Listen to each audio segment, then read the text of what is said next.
নমস্কার বন্ধুরা, শিউলির সাথে গল্প চ্যানেলে তোমাদের সকলকে স্বাগত। আজকে আমরা শুনব প্রতিভা বসুর ছোট গল্প প্রতিভু। গল্পটি শুরু করার আগে বলি, যদি গল্পটি শুনে তোমাদের ভালো লাগে অবশ্যই লাইক করো, কমেন্টস করে জানিও। আর চ্যানেলটা যদি এখনো সাবস্ক্রাইব করা না হয়ে থাকে অবশ্যই সাবস্ক্রাইব করে দিও। শুরু করছি প্রতিভা বসুর ছোট গল্প প্রতিভু। একদিন সন্ধেবেলা এক ভদ্রমহিলা বেড়াতে এলেন আমাদের বাড়ি। মাথার চুল এত সাদা হয়ে গেছে যে প্রথমটাই চিনতে পারিনি। একটু পরেই ও আপনি বলে তাড়াতাড়ি আদর যত্ন করে বসালাম। কক্ষান্তরে গিয়ে চায়ের জল চাপাতে বলে মিষ্টি আনতে দিলাম। ভদ্রমহিলাটি বললেন, প্রায় 10 বছর বাদে না? আমি বললাম, তা তো হবেই। তোমার চেহারা তো ঠিক আগের মতোই আছে। হেসে বললাম, আপনার চুল ছাড়া আপনিও প্রায় তেমনি আছেন। ঠিক তেমনি? পাড় ছাড়া কাপড়ে অবশ্য এই প্রথম দেখছি। বড় ছেলের বিয়ে দিয়ে এটা ধরলাম। তারপরে বুলির বিয়ে হলো, রঞ্জনের বিয়ে হলো। সবাই কলকাতায় আছে তো? কেউ না। আমি নিতান্তই নিঃসঙ্গ। দীর্ঘশ্বাস ছাড়লেন। ছোট্ট একটা বাড়ি করেছি নিউ আলিপুরে, একা থাকি। ওরা কে কোথায় আছেন? বড়টি পুনায়, ছোটটি জলপাইগুড়ি, মেয়ে দিল্লিতে। সবাই দেখছি খুব দূরে দূরে। যান না মাঝে মাঝে? যাই, কিন্তু থাকি না। ঘুরে ঘুরে থাকলে পারেন, তাহলে এত একা একা লাগে না। একটু হাসলেন। যাদের নতুন জীবন, নতুন সংসার, পুরনো মানুষ সবসময় সেখানে অবান্তর। এক গ্লাস জল দেবে? নিশ্চয়ই। জল এনে দিলাম। খেয়ে গ্লাসটা নামিয়ে রাখতে রাখতে বললেন, তোমার সঙ্গসুধা গল্পটা আমি পড়েছি। বলা মাত্রই আমার ত্রাস হলো। জানি এরপর তিনি কি বলবেন। তোমার তো ওই একটাই বিষয়, প্রেম। আপনার জন্য চা করে নিয়ে আসি? আমি ওঠবার চেষ্টা করেছিলাম। তিনি বসিয়ে দিলেন, চা পরে হবে। কিন্তু কথাটা হচ্ছে এই যে গল্পটায় তুমি যা লিখেছ তা কি সত্যি বিশ্বাস করো? আমি আমতা আমতা করছিলাম। আমার লেখা নিয়ে চিরকাল আমি এর কাছে তিরস্কৃত। অনেকবার অনেক গল্প উপন্যাস পড়ে উত্তেজিত হয়ে তিনি ছুটে এসেছেন। মুখ লাল করে বলেছেন, হাজার হোক, তুমি তো একজন মেয়ে। তোমার হাত দিয়ে কি করে এই সব অসঙ্গত অন্যায় ভালোবাসার গল্প বেরিয়ে আসে? ছি, এ রীতিমতো সমাজবিরোধী কাজ। কত মেয়ের এতে চরিত্র নষ্ট হতে পারে তা তুমি জানো? আমার মুখটা তখন বোকা বোকা হয়ে গেছে। ভুরু কুঁচকে বলেছেন, মনে হয় তোমার জীবন খুব মসৃণ নয়। সত্য করে বলো দেখি, কত পুরুষের সঙ্গে প্রেম করেছো? মিনমিন করে বলেছি, গল্প তো গল্পই।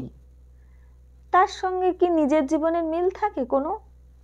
থাকে, নিশ্চয়ই থাকে। অন্তত তোমার গল্প পড়লে নিশ্চিত বোঝা যায় সেটা। নইলে অত খুঁটিনাটি জানো কি করে? নায়ক নায়িকার সংলাপ পড়তে পড়তে তো মনে হয় কাগজের পাতা থেকে বুঝি এখনই উঠে আসবে। এ বয়সে আমাদেরই বুক কাঁপে। সাহস ভরে হাসি হাসি মুখ করে বলছি, তাহলে বলুন ভালো লাগে আপনার, নইলে বুক কাঁপবে কেন? ওই জন্য তো বলছি, নিজের অভিজ্ঞতা না থাকলে কেউ ওরকম লিখতে পারে? ঠাট্টা নয়। আমার ধারণা উনি সত্যি আমাকে কখনো বোধহয় খুব সচ্চরিত্র বলে ভাবতেন না। তবু আমি ভালোবাসতাম ওই মহিলাটিকে। এক সময় আমরা প্রতিবেশী ছিলাম। বয়সে অনেকটা বড় হওয়া সত্ত্বেও অদ্ভুত একটা বন্ধুত্বর সূত্রে আবদ্ধ হয়েছিলাম। অল্প বয়সে বিধবা, কিছুটা যে পিউরিটান হবেনি এ তো ধরাধার্য, কিন্তু তার বাইরে সঙ্গটা অতি লোভনীয় ছিল। অনেক বই পড়তেন, রসিকতা করতেন, নিজের দুঃখ বেদনা নিয়ে কখনো অন্যকে এতটুকু বিব্রত করতেন না। থাকতেন ভাইদের সংসারে, একমাত্র মোছা মোছা পাড়ের শাড়ি পরা ছাড়া আর অন্য সব বিষয়েই বৈধব্যে নিষ্ঠব্যতী ছিলেন। দেখতে সাধারণ হলেও শ্যামলা রঙের উপর সুন্দর একটা সহজাত লালিত্য ছিল। পাড়া বদলে আসার পরও তিনি আসতেন, এবং যখনই আসতেন তখনই বুঝতাম কপালে আছে কিছু। কেননা লক্ষ্য করে দেখেছি, যত বাড়ি এসেছেন কোনো লেখা পড়ে উত্তেজিত হয়েই এসেছেন, এসেই তীরন্দাজ হয়ে শেলবিদ্ধ করেছেন। আমি রাগ করিনি, ওর পছন্দ মতো বেশি দুধ চিনি দিয়ে চা করে উত্তেজনা প্রশমিত করেছি। তারপর লেখার প্রসঙ্গ চুকে গেলেই অন্য মানুষ। সেদিনও চা মিষ্টি দিয়ে মুখ মিষ্টি করতে তাড়াতাড়ি ব্যস্ত হয়ে পড়েছিলুম। 10 বছর বাদে হলেও ভয় পেলুম। প্রবল ঢেউটা সামলাবার জন্য অপেক্ষা করছিলাম। বললেন, বিলিতি স্ত্রী পুরুষ নিয়ে তোমার আরও অনেক গল্প আমি পড়েছি, কিন্তু এদের একেবারে চরমে নিয়ে পৌঁছে দিলে। শেষে একজন 60 বছরের মহিলা একজন 65 বছরের বৃদ্ধকে বিবাহ করল। কান চুলকিয়ে বললুম, মানে ওই আর কি। এই বয়সী বিবাহের মানে তো একজন সঙ্গী, এই তো? ঠিক তাই। আমার মুখের দিকে অনেকক্ষণ চুপ করে তাকিয়ে থেকে বললেন, তোমরা কতদিন বিদেশে ছিলে? বললুম, তা মন্দ কি, বছর 3-4 তো হবেই। অনেক সাহেব মেমদের সঙ্গে নিশ্চয়ই বন্ধুত্ব হয়েছে? তা তো হয়েইছে। এরকম দেখেছো বুঝি? দেখেছি। তাহলে আমার বয়সী মহিলাও সেখানে বিয়ে করে? আপনার বয়সী একজন বন্ধুকে নিয়েই আমার ওই গল্প। বলেই ভয়ে ভয়ে তাকালাম। ভদ্রমহিলা হাসলেন। এখন আর কি করে বলি, এটাও তোমার জীবনের গল্প? তোমার তো সে বয়সে আসতে ঢের দেরি। এই সময় আমার গৃহসেবিকা চায়ের সরঞ্জাম নিয়ে ঘরে ঢুকলো। আমি নিচু হয়ে চা ঢালতে লাগলাম। তিনি বললেন, দেখো, আমি কিন্তু তোমার একজন ভক্ত পাঠিকা। হ্যাঁ? হাত থেকে চা প্রায় ছলকে পড়েছিল। তোমায় আমার একটা গল্প বলতে ইচ্ছে করছে। বলুন না। গল্পটা ব্যক্তিগত, শেষ বয়সের একটা স্বীকৃতি মাত্র। বিরক্ত লাগলে বলো, থামিয়ে দেব। আমি উৎসুক হলুম। এক চুমুক চা খেলেন, থেমে থেমে বললেন, জানো তো, সারাটা জীবন কিভাবে কাটালাম। স্বামী যখন মারা যান, আমার বয়স মাত্র 23। তার মধ্যেই 3 সন্তানের জননী। মেট্রিক পাশ করে বিয়ে হয়েছিল। তারপর তো সব শিখেই উঠেছে। স্বামী টাকা করি কিছুই রেখে যেতে পারেননি। একটা লাইফ ইন্স্যুর করব ভাবছিলেন, ভগবান তার আগেই তুলে নিলেন। কাজেই শ্বশুর ভাসুর তৎক্ষণাৎ অলক্ষী বলে বাপের বাড়ি ঠেলে দিলেন। আমিও বাপহীন বাপের বাড়িতে গিয়ে 2 দাদার গলগ্রহ হয়ে বসলাম। বলাই বাহুল্য, কেউ আমাকে আদর করে জায়গা দেয়নি। নিতান্ত ধাক্কা দিয়ে ফেলে দিতে পারেনি বলেই থাকতে দিয়েছে। খাওয়া বিষয়ে ঠিক তাই। আমার আর কি, আমি তো একটা বিধবা মানুষ। মায়ের ভাতের সঙ্গে 2টি ভাত আর কিছু সেদ্ধ, তার উপরে উপোস কাপাস তো লেগেই আছে। কিন্তু মুশকিল হতো বাচ্চাদের নিয়ে। তারা তো আর আমার মতো খিদে হজম করে থাকতে পারতো না, কাঁদতো। ছোটটাকে বুকের দুধেই খুন্নিবিত্রি করাতে চেষ্টা করতাম। বোটা টেনে ছিঁড়ে ফেলেও এতটা খাদ্য সে পেত না যাতে তার ওই ছোট্ট পেটটুকুও ভরানো যায়। আমি কারো দোষ দিচ্ছি না। সত্যি তো, আমার পরিবার নেহাত ছোট নয়। 3টে বাচ্চা, একটা মা, 4টে পেট। ওরাই বা পারবেন কেন? সেজন্য আমি দিন রাত খাটতাম। ভাবতাম, কাজের লোকটিকে তুলে দিলে সেটুকু তো ওদের সাশ্রয় হবে, তার মাইনেটা তো বাঁচবে। আর সে একা যা খেত তাতে আমাদের 4 জনের পেট ভরে যাবে। আমার বড় ছেলেটা তখন 5-এ পা দিয়েছে, মেয়েটা 3, আর ছোট ছেলে মাস 10-এর। কিন্তু তাতেও খুব সুরাহা হলো না। আমি কাউকেই খুশি করতে পারলাম না। অতিষ্ঠ হয়ে শেষে কাজের চেষ্টায় বেরোলাম। আমার মতো একজন যুবতী মেয়ের বেরোনো নিয়েও কত আপত্তি উঠেছিল, সেটা আমি মানিনি। কেননা মানবার কোনো উপায়ই ছিল না। স্কুলেই ঘুরতাম। আমাদের সময়ে ভদ্র মেয়েদের ওই একটা পেশাই মাত্র ছিল। আমি সেখানে একটা আয়ার কাজের জন্যও চেষ্টা করেছিলাম, হয়নি। একদিন দৈবাত একজন লাইফ ইন্স্যুরেন্সের ভদ্রলোকের সঙ্গে দেখা হয়ে গেল। এই ভদ্রলোকই আমার স্বামীকে ইন্স্যুর করতে উদ্বুদ্ধ করেছিলেন।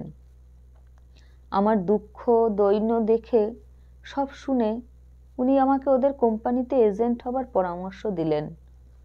সেই এজেন্সি নিয়ে পরিচিত, অর্ধপরিচিত, অপরিচিত, আত্মীয়, কুটুম্ব, বন্ধু বান্ধব কোনো দরজাতেই ধর্ণা দিতে বাকি রাখিনি।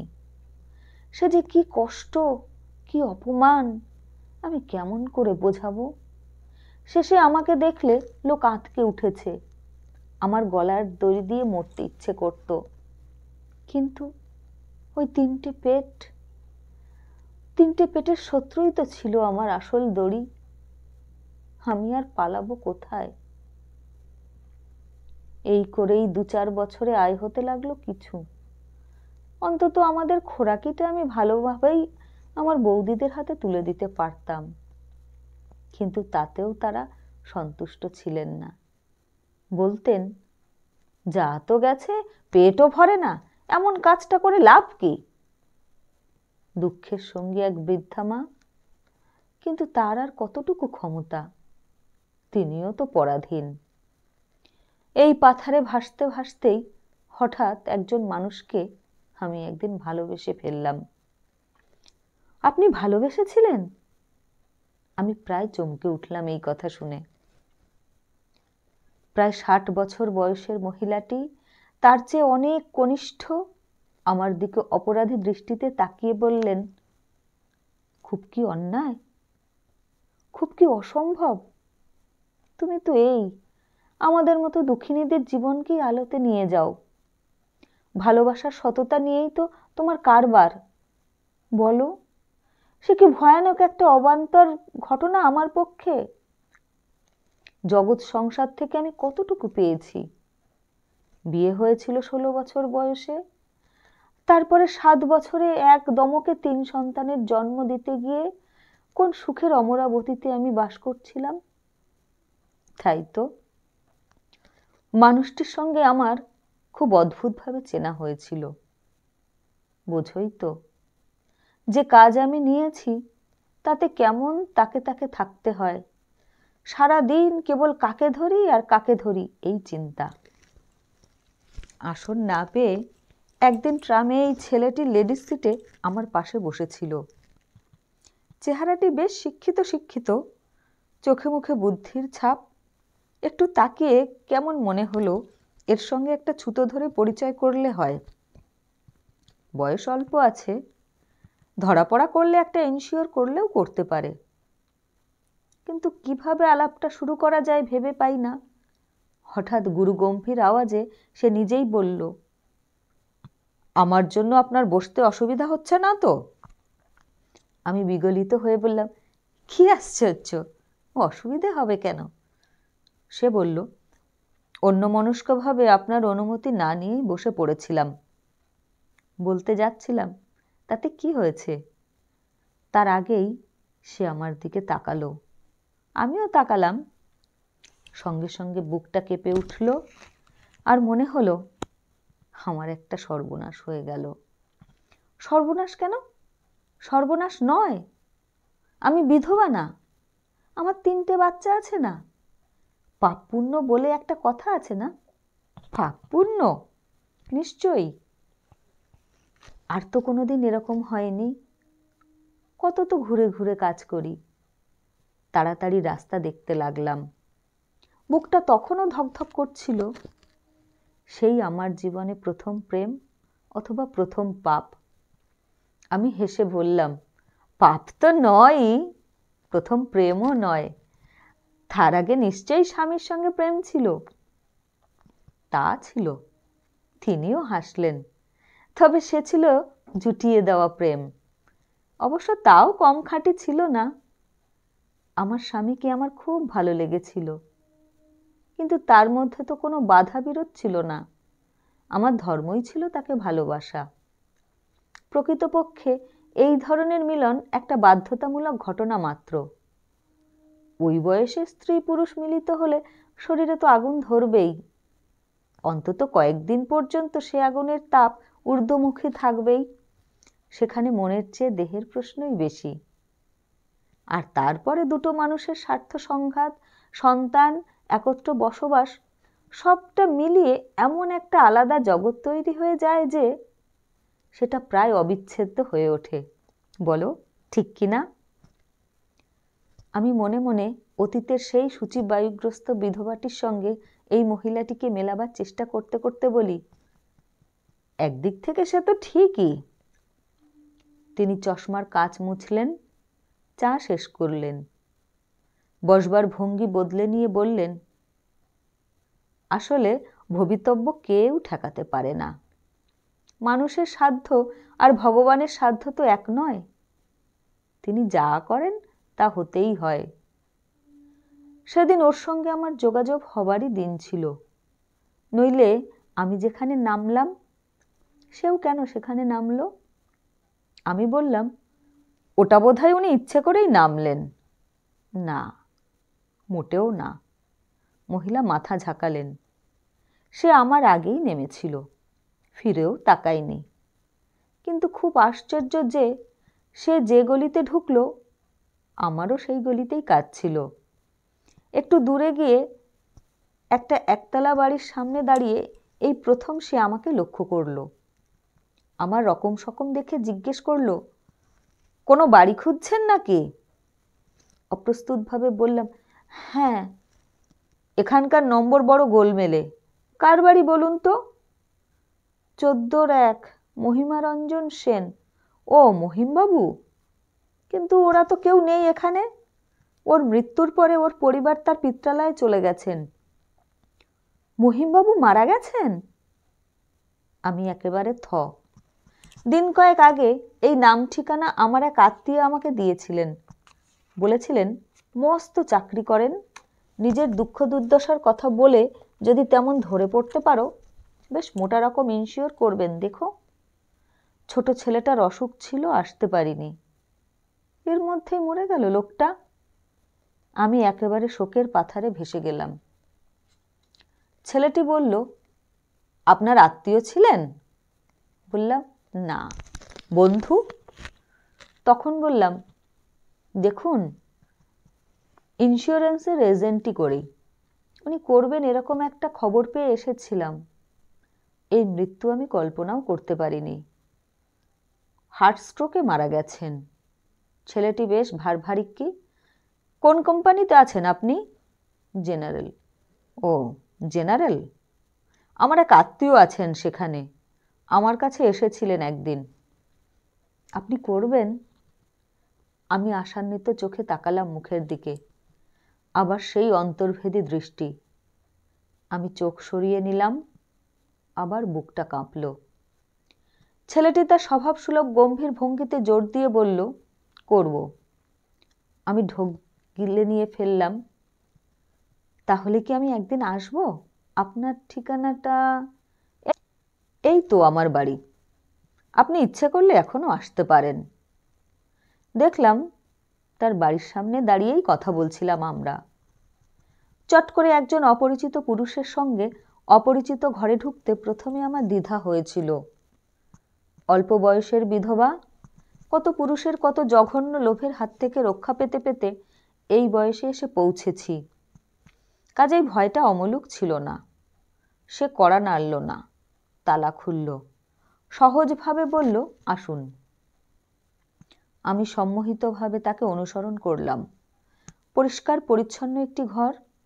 ঘরটি বড়, এক কোণে বসবার ব্যবস্থা, অন্য কোণে একটি খাটে ঢাকা বিছানা, মাথার কাছে লেখাপড়ার টেবিল। বসুন বলে ভেতরে চলে গেল। ফিরে এলো তক্ষুনি, বলল, চা খান একটু। আমি সন্ত্রস্ত হয়ে বললাম, না না। সে বলল, ব্যস্ত হবেন না, চাটা আমি খাবই, আপনি সঙ্গ দিলে খুশি হব, এই পর্যন্ত। সিগারেট খেতে পারি? নিশ্চয়ই। এখন বলুন আপনার নিয়ম কানুন। আমি কিন্তু খুব বেশি করতে পারবো না। কত? খুশিতে আমি থরথর করছিলাম। ধরুন 1010। 15 পর্যন্তও হতে পারে। আমি চুনোপুটি, সারাদিন ঘুরে ঘুরে সাধ্য সাধনা করে একটা লোককে 5000-এ বাগাতেই নাকের জলে চোখের জলে এক হয়ে ঘরে ফিরি। আর এই লোকটা এক ডাকে 15ও হতে পারে বলে দিল।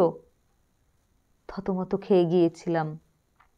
তারপরে সামলে নিয়ে প্রায় নিস্পৃহ মুখে দালালির মুখস্থ বিদ্যেটা ঝেড়ে দিলাম।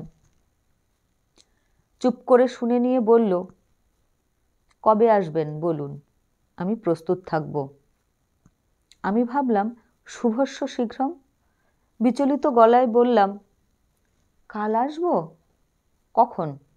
যখন বাড়ি থাকবেন। তবে এই সময়েই আসুন। গেলাম। শুধু সেদিনই নয়, সমস্ত কাজটা নিষ্পত্তি করতে বেশ কয়েকদিনই আসা যাওয়া করতে হলো। আর সেই আসা যাওয়াই কাল হলো আমার।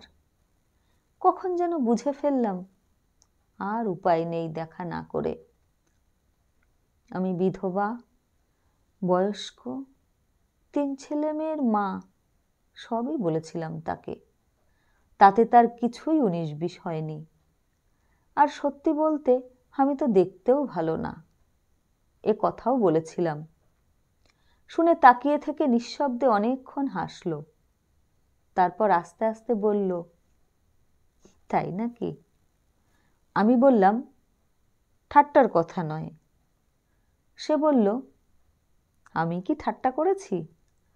আমি শুধু বলেছিলাম যে আমার যা পাবার তা আমি পেয়েছি, এখন তোমার বিবেচনা।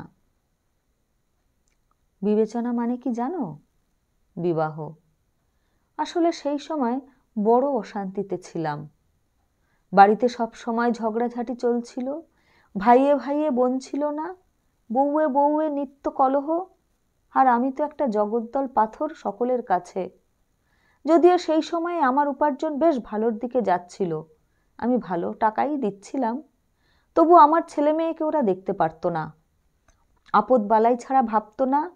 দুঃখের কথা কি বলবো, নিজের ছেলে মেয়েদের সঙ্গে খাওয়া দাওয়া সব কিছুতেই এত তফাৎ করতো যে প্রায়ই মনে হতো বস্তিতে গিয়ে আমি থাকি, তবু এদের সঙ্গে নয়। আর মাকে তো একটা মনুষ্য হিসেবেই জ্ঞান করতো না। এইসব শুনেছিল বলেই বিয়ের প্রস্তাবটা দিয়েছিল। বলেছিল, ওই নোংরার মধ্যে থেকো না, কষ্টের মধ্যে থেকো না, আমার কাছে, তোমার নিজের সংসারে চলে এসো, ছেলেমেয়ের সব দায় দায়িত্ব আমার। বলো তো প্রতিজ্ঞা করতে পারি যে তাদের নিয়ে কখনোই তোমার কাছে আমি কোনো বেদনার কারণ হব না, বরং বিনা চিন্তায় বিনা খরচে 3টে বড় বড় সন্তানের পিতা হব, ভাবতে আমার ভালোই লাগছে। আমি ছেলেপুলে ভালোবাসি। ততদিনে আমাদের বয়স আরো 2 বছর এগিয়ে এসেছে। আমি বললাম, কেন তুমি এতদিন বিয়ে করনি? তবে তো এই বিপদ তোমার হতো না। সিগারেটের ধোঁয়ার রিং তুলতে তুলতে বলল, যখন দেখা হয়েছিল 33 পূর্ণ করেছিলাম। খুব কি বেশি দেরি করেছি? তাছাড়া যাকে চাই তাকে পাবো বলে তো বিয়ে। আমি কেঁদে ফেললাম। শেষে কি এই তোমার পাওয়া? মাথায় হাত রেখে বলল, পরিপূর্ণ পাওয়া। একটা কলেজে পড়াতো সে, বাবা মা ছিল না, কিন্তু তাদের রেখে যাওয়া কিছু অর্থবিত্ত ছিল, আর ছিল একটি পঙ্গু বোন। ছোটবেলায় পোলিও হয়ে তার পা দুটি অকেজো হয়ে যায়। সারাদিন শুয়ে থাকতে হতো তাকে। এই দাদাই লেখাপড়া শিখিয়ে, গান শিখিয়ে এক ধরনের সহনীয় করে রেখেছিল তার জীবন। যে বাড়িটিতে থাকতো, নিজেদেরই বাড়ি, পিছনের অংশটায় এক গরিব আত্মীয় প্রায় বিনা ভাড়ায় ছিল। সামনের দুখানা ঘরের একখানাতে সে নিজে, অন্যটিতে তার বোন। এই প্রেম আমি অতি সাবধানে লুকিয়ে রেখেছিলাম। নিজেকে সবসময় কঠিন শাসনে বেঁধে রেখেছিলাম। কিন্তু বিয়ের প্রস্তাবের পর আমার মনে হলো লাথি ঝাঁটা খেয়ে পড়ে আছি কিসের আশায়। কি আমি আর পাবো এই সমাজ থেকে? ভাইয়েরাই বা কি দেবে যার বিনিময়ে এই সম্মান আমি প্রত্যাখ্যান করব? কিন্তু ছেলে মেয়েদের দিকে তাকিয়ে বুক হিম হয়ে যায়। ততদিনে তারা তো বেশ বড় হয়ে উঠেছে। 5 বছরের ছেলে 12তে পা দিয়েছে, 3 বছরের শিশু 10 বছরের বালিকা, ছোটটি পর্যন্ত 7। এরই মধ্যে কি করে যেন উড়ে উড়ে এই খবরটা পৌঁছে গেল আত্মীয় পরিজনদের কানে। দাদা বৌদিরাও শুনলেন, মার কানেও গেল। দপ করে জ্বলে উঠল আগুন, আর সেই আগুন আমাকে জ্বালিয়ে পুড়িয়ে ছারখার করে দিল। দুটি বালক বালিকাই জ্বালালো সবচেয়ে বেশি। রাত্রিবেলা একা হয়ে চোখ বড় বড় করে বলল, মা, মামিরা বলেছে তুমি নাকি আমাদের ফেলে রেখে একটা লোকের সঙ্গে কোথায় চলে যাবে। এই কথা শুনে আমার আপাদ মস্তক থরথরিয়ে কেঁপে উঠল। বড় বড় নিঃশ্বাস ফেলতে ফেলতে বললাম, মামিরা বলেছে? ছোট ছেলেটা শুয়েছিল, ফট করে উঠে বসল। কচি কচি ঘুম গলায় বলল, বড় মামি বলেছে তার নাম নাগর। কি বলবো তোমাকে, সারা রাত আমি আর ঘুমোলাম না। পরের দিন ভোর হতে না হতেই বেরিয়ে পড়লাম। ফিরলাম একেবারে বাড়ি ঠিক করে। বাড়ি মানে টালিগঞ্জ বস্তিপাড়ায় একটা ঘর, ভাড়া 15 টাকা। মাকে বললাম, মা, আমি আর দাদাদের সঙ্গে থাকবো না, তুমি কি আমার সঙ্গে যাবে? মা কি খুঁজছিলেন, ভুরু কুঁচকে বললেন, কেন? এখানে থাকলে বুঝি ইচ্ছে মতো জীবনযাপন করা যায় না? মার কাছে এই জবাব আমি আশা করিনি। চুপ করে থেকে বললাম, এখানে যে কি সুখে আছি তা তো তুমি জানো। কিন্তু নিজের জীবন যেভাবেই কাটুক, যাদের জন্য উদয়াস্ত রোজগারের ধান্দায় আমার জিভ বেরিয়ে যাচ্ছে, যাদের মানুষ করে তোলবার আশায় আমি নিজেকে বিকিয়ে দিয়েছি, তাদের জন্য সরে যাওয়া দরকার। এবার মা যা খুঁজছিলেন তা পেয়েছেন, একটা পঞ্জিকা। বৃদ্ধ চোখে মনোযোগ সহকারে সে পঞ্জিকার পৃষ্ঠায় একাদশীর তারিখটা দেখতে দেখতে নিষ্ঠুর হয়ে বললেন, তাদের জন্য ঘোরো না কিসের জন্য ঘোরো কে জানে। মেয়ে মানুষের চরিত্রই হলো আসল। সেই চরিত্রই যার খোয়া গেছে, তার আর ছেলেপুলের কথা ভাবার দরকার কি? স্তম্ভিত হয়ে দাঁড়িয়ে থেকে নিজের ঘরে চলে এলাম। গুছিয়ে নিলাম জিনিসপত্র, খেলাম না, স্নান করলাম না, চলে এলাম ট্যাক্সি ডেকে। মা ভাইয়েদের সঙ্গেও ওই শেষ, রমেনের সঙ্গেও ওই শেষ। কার সঙ্গে? আমি কুচকানো চোখে তাকালাম। তিনি শান্ত গলায় বললেন, ওর নাম রমেন। সে আমি বুঝেছি, কিন্তু ওর সঙ্গেও শেষ কেন? তাছাড়া উপায় কি বলো? আমার ছেলে মেয়েদের জীবন নিশ্চয়ই আমার জীবনের চেয়ে অনেক বেশি মূল্যবান। তাদের মনে এক ফোঁটা কালিও আমি ঢালতে পারি না। কিন্তু উনি তো ওদের সব ভারই গ্রহণ করতে চেয়েছিলেন। সে চাইতে পারে, কিন্তু ওরা যে ওকে কিভাবে গ্রহণ করবে তা তো আমি জানি না। তাই অনন্য চিত্ত হয়ে ওদের মানুষ করার চেষ্টায় নিজেকে উৎসর্গ করে কঠিন শৃঙ্খলে বেঁধে ফেললাম। আমার ঠিকানা আর কে জানে? কে আমাকে খুঁজে পাবে এত বড় একটা শহরে? পরিজনদের সঙ্গে এই বিদ্রোহটা করতে পেরে আমি সুখী হয়েছিলাম। আমার ছেলেমেয়েরাও সুখী হয়েছিল। একটা নিরাপদ স্বাধীন জীবনের স্বাদ পেয়ে ভালো স্কুলে ভর্তি হয়ে ভালো মাস্টারের শিক্ষা পেয়ে ওরা বেশ যোগ্য হয়ে উঠতে লাগলো। লেখাপড়ার কেউ খারাপ ছিল না। সময় মতো সবাই ভালোভাবে পাশ টাশ করে চাকরিতেও ঢুকলো, বিয়েও করলো।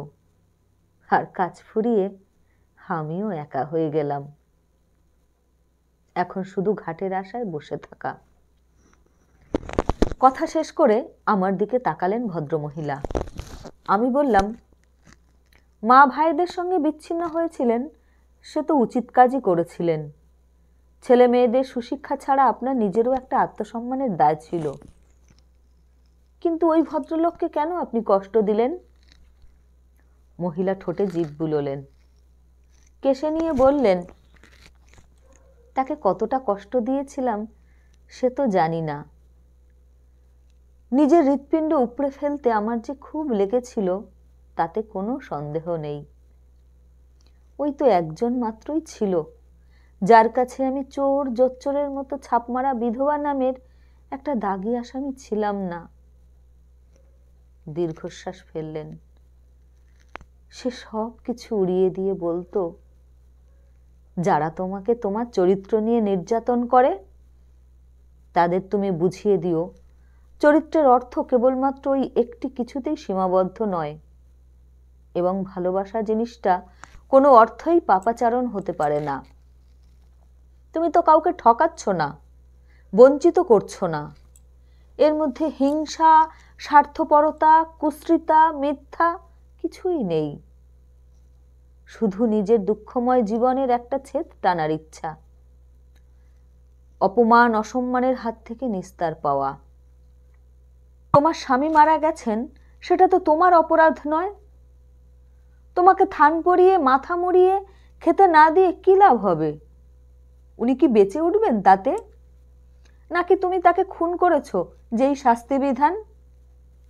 তাছাড়া যারা তোমাকে একটা বোঝা ছাড়া আর কিছু ভাবেন না, তাদের উপর নিজেকে চাপিয়েই বা রেখেছো কেন?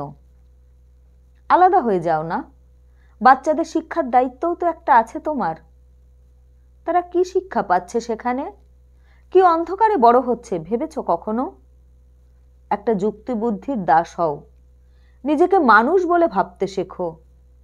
মেয়েদের জলের তলায় ঠেসে ধরাই যে সমাজের একমাত্র কর্তব্য, তার সঙ্গে লড়াই করতে শেখো। আমি তো আছি, ভয় কি তোমার? তবু ভয়। জন্মেছিলাম একটা গোঁড়া পরিবারে, আমার মেরুদণ্ড ছিল না। এত কথা শুনেও আমি অবিশ্রান্ত আমার অপরাধ বোধে এমন সচেতন হয়ে থাকতাম যে শেষ পর্যন্ত কেমন শুচিবায়ুগ্রস্ত হয়ে উঠলাম। আজ আমি সত্য বলছি। তোমার লেখা পড়ে আমার ভিতরকার আসল সত্তাটা এমনভাবে জাগ্রত হয়ে উঠতে চাইতো যে আমার ক্রোধের সীমা থাকতো না। রমেনের সঙ্গে অনেক সময় আমার যে ধরনের কথাবার্তা হতো, সেই সব কথা যেন তুমি ব্লটিং পেপারের মতো শুষে নিয়ে তুলে ধরতে। আমি থাকতে পারতাম না। তোমাকে ভালোবাসি বলেই ছুটে এসে ওরকম ভাবে বকে যেতাম। কিন্তু এটাও খুব সত্য কথা যে সেই লেখা পড়ার জন্য আমি আবার উন্মুখ আগ্রহে অপেক্ষা করতাম। কিন্তু যাদের জন্য নিজের জীবনে সব কিছু অপচয় করে চুল পাকালাম, আজ সেই সমস্ত সন্তানরা আমার কোথায়? আমার কথা তারা কতটুকু ভাবে? প্রয়োজন ফুরানো মাত্র জীর্ণ বস্ত্রের মতো মাকে ত্যাগ করে কেমন ঝাড় ঝাড় সংসার নিয়ে শেষে উধাও। আমার কি মনে হয় জানো, ওই যে ছেলেবেলায় তার মামিরা আমার বিরুদ্ধে তাদের মনে এক অবিশ্বাসের বীজ বুনে দিয়েছিল, সেই কণ্টক প্রত্যক্ষে না হোক পরোক্ষে বিধেই ছিল শেষ পর্যন্ত। নইলে মানুষ হওয়া মাত্রই এমন পাখির মতো উড়ে গেল কেন? তারা তো দেখেছে কিভাবে আমি তাদের খাইয়েছি, পরিয়েছি, সুখে রাখার চেষ্টায় আপ্রাণ হয়েছি। কিছু তো পিছুটান থাকা স্বাভাবিক ছিল নাকি এই জগৎ সংসারের নিয়ম? এভাবেই চলতে থাকে চাকা, হয়তো তাই। কিন্তু আমি তাদের মুখের দিকে তাকিয়ে তাকিয়ে আমার জন্য অনেক বিশ্রাম খুঁজেছিলাম, পাইনি। সারা জীবন কাজ করেছি, খেটে খুঁটে অনেক উঁচুতেই উঠেছিলাম শেষ পর্যন্ত। তা বলে আমি তো কিছু ভোগ করিনি। সেই তো একবেলা কোনো রকমের সেদ্ধ পোড়া দিয়ে দুটি আতপ চালের তণ্ডুল ভক্ষণ, আর 12 মাসে 13 পার্বণের 33 রকমের উপোস। এই তো জীবন। শেষ বয়সে সব খুইয়ে আবার একটা বাড়িও করে বসলাম, সেও তো ওদের কথা ভেবেই। এখন জখ হয়ে নিজেই আগলে বসে আছি। উঠে দাঁড়ালেন, সজল চোখে হেসে বললেন, তোমাকে খুব জ্বালালাম আজে বাজে বকে। জানি দিদিকে তুমি ভালোবাসো, তাই বিরক্ত হবে না। চলি কেমন? আমি সাগ্রহ হয়ে বললাম, আর একটু বসুন। আমার ভীষণ জানতে ইচ্ছে করছিল সেই রমেনের সঙ্গে আর কখনো তার দেখা হয়েছিল কিনা। ইতস্তত করে বলেও ফেললাম সে কথা। তিনি যেতে যেতে দাঁড়ালেন, মাথা নেড়ে বললেন, মাস কয়েক আগে একদিন দেখা হয়ে গেল পথে। 33 বছরের যুবক এখন 63 বছর পূর্ণ করেছে, কিন্তু চোখ মুখ তেমনি সতেজ, তেমনি সুন্দর, স্বভাবও তেমনি বেপরোয়া। তাকিয়েই বলল, লতিকা না? আমিও অবশ্য পলক মাত্রই চিনতে পেরেছিলাম। ভোলবার মতো লোক তো সে ছিল না। তারপর আর কি, গতানুগতিক কুশল প্রশ্নের বিনিময়ে শুনলাম আমাকে অনেক খুঁজেছিল। আমার ভ্রাতাদের কাছে গিয়ে ঘাট ধাক্কা টাক্কাও হয়তো খেয়ে থাকবে। তারপর উত্তরবঙ্গ না কোথায় অন্য একটা চাকরি জোগাড় করে চলে যায়। শেষে অনেক ঘাটের জল খেয়ে বৃদ্ধ বয়সে আবার ফিরে এসেছে। কপালে আর বিয়ে করা ঘটেনি। বোনটি মারা গেছে 2 বছর আগে। এখন আমার মতোই সীমাহীন সঙ্গীহীন অন্ধকার অবসর। তারপর আমার মাথার চুল নেড়ে দিয়ে হাসলেন। তারপর আমার কথাটি ফুরলো, নোটে গাছটি মুড়লো। সোনামণি, তোমার সঙ্গসুধা গল্প গল্পেই ঘটে, জীবনে নয়। 60 বছরের মহিলা কখনোই আর 65 বছরের মানুষটাকে বিয়ে করে সুখের ঘর বাঁধতে পারে না। সন্তান পরিত্যক্ত হয়ে একা ঘরে শক্ত হয়ে মরে পড়ে থাকলেও না। জানো না, মেয়েরা ঘাস মাটি, পদদলিত হয়ে বেঁচে থাকাই তাদের ধর্ম।